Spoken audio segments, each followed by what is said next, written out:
पार्थिवी शिवलिंग के महारुद्राभिषेक के आयोजन पर अपने रिश्ते समिति डहर ने 31 जोड़ा बल्ला शामिल करेंगे है। भगवान भोलेनाथ के पावन महीना सावन में आज पीपल भवन समता कॉलोनी में यह आयोजन करेगी।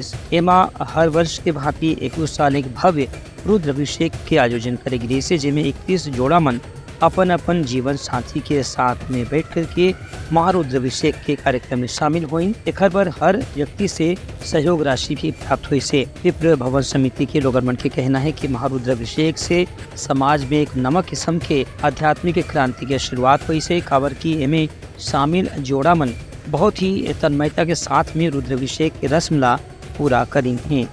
पिछले साल भी यह आयोजन काफी यादगार रही से। एहुदारी के आयोजन काफी स्मृतिपूर्ण रही से। ब्यूरो रिपोर्ट उदलंघा न्यूज।